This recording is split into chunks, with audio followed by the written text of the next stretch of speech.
Hello बच्चों। आज हम लोग सरिता का जल कविता पढ़ेंगे।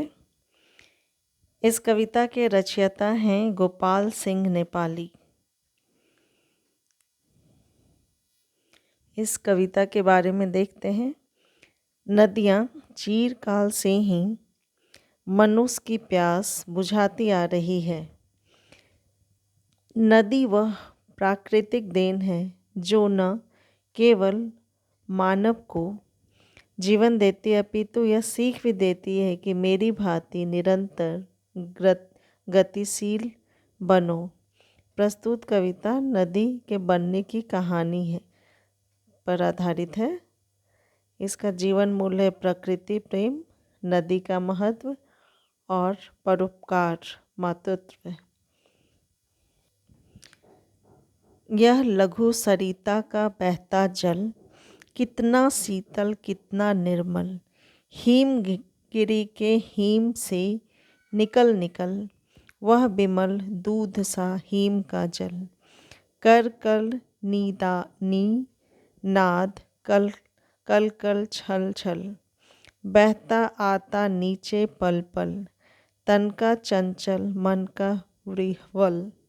यह लघु सरिता का बहता जल, निर्मल जल की यह तेज धार, करके कितनी श्रृंखला पार, बहती रहती है लगातार, गिरती उठती है बार बार, रखता है तन में कितना बल। यह लघु सरिता का बहता जल, करके तरु मूलों का सिंचन, लघु जलधारों से आलंगन, जल कुंडों में करते नर्तन, करके अपना बहु परिवर्तन, आगे बढ़ता जल केवल। यह लघु सरिता का बहता जल, मिलता है इसको जब पथ पर, पथ रोके खरा कठिन पत्थर, आकुल आतुर दुख से कातर, सिर पटक पटक कर रो रो कर, करता है कितना कोलाहल। यह लघु सरिता का बहता जल, हिम के पत्थर से पिघल पिघल बन गए धरा के वारी विमल, सुख पाता जिससे पथिक विकल, पी पी कर अंजलि भर मृदु जल, नित जल कर भी कितना शीतल। यह लघु सरिता का बहता जल, कितना कोमल कितना वत्सल, जननी का वह अंत स्थल, जिसका यह शीतल करुणा जल, बहता रहता युग युग अविरल, गंगा यमुना सरसू निर्मल। यह लघु सरिता का बहता जल। सरिता का जल कविता का प्रश्न उत्तर देखिए।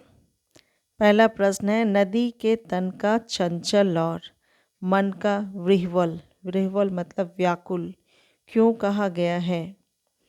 उत्तर है, नदी को तन का चंचल और मन का विह्वल कहा गया है क्योंकि जब पहाड़ों से बर्फ पिघलकर नदी के रूप में नीचे की तरफ आती है तब वह बहुत तेज धार में इधर उधर उछलती है, जिससे उसकी चंचलता और व्याकुलता प्रतीत होती है। नदी निरंतर गतिशील रहती है। नेक्स्ट प्रश्न है इसका, रखता है तन में कितना बल, कवि ने ऐसा क्यों कहा है? रखता है तन में कितना बल, कवि ने ऐसा कहा क्योंकि नदी की निर्मल जलधारा कितनी ही पहाड़ी श्रृंखलाओं को पार करते हुए गिरते उठते एक नदी का रूप धारण करती है और बिना रुके आगे की ओर बढ़ती रहती है। निम्नलिखित पंक्तियों के भाव स्पष्ट करना है। करके तरु मूलों का सिंचन, लघु जल धारों से आलंगन, जल कुंडों में करते नर्तन, करके अपना बहु परिवर्तन, आगे बढ़ता जाता केवल यह लघु सरिता का बहता जल। इन पंक्तियों का अर्थ देखिए। सरिता का जल, सरिता का बहता जल आगे बढ़ती है तो वृक्षों का सिंचन करते और छोटी जलधाराओं को अपने साथ लेते हुए चलती है। ऐसा लगता है मानो वह नृत्य कर रही हो। वह सरिता अपना रूप बदलते हुए आगे बढ़ती है। दूसरा देखिए, दूसरी पंक्तियाँ। कितना कोमल कितना वत्सल, जननी का वह अंत स्थल, जिसका यह शीतल करुणा जल बहता रहता युग युग अविरल। इन पंक्तियों का भावार्थ देखिए। यह नदी का जल कोमल और ममता से भरा है। माँ के समान धरती का यह जल युगों युगों से इसी धरती माँ को अपने आप में समाये शीतल एवं करुणा से भरा हुआ धरती पर निरंतर गतिशील है। नेक्स्ट देखिए। हीम के पत्थर वो पिघल पिघल, बन गया धरा के वारी विमल, सुख पाता जिससे पथिक विकल, पी पी कर अंजलि भर मृदु जल, नित चलकर भी कितना शीतल, यह लघु सरिता का बहता जल। इसका अर्थ है जल का चट्टान पिघलकर पृथ्वी पर जल का स्रोत बन जाता है, जिससे प्यासे राहगीर अपनी हथेलियों में भर भर कर शीतल जल पीते हैं और अपनी प्यास बुझाते हैं। यह सरिता का जल लगातार बहकर भी शीतल ही रहता है। इस पाठ का अगला प्रश्न देखिए। सही विकल्प के सामने ठीक का चिन्ह लगाना है।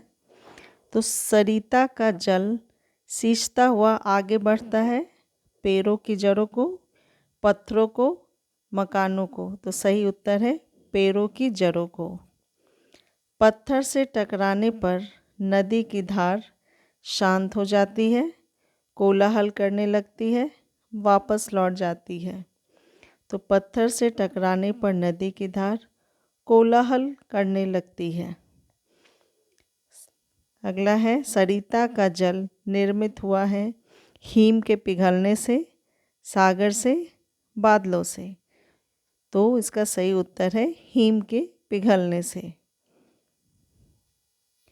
उम्मीद करती हूँ आप लोगों ने सरिता का जल कविता का प्रश्न उत्तर लिख लिया होगा। अब मिलते हैं हम लोग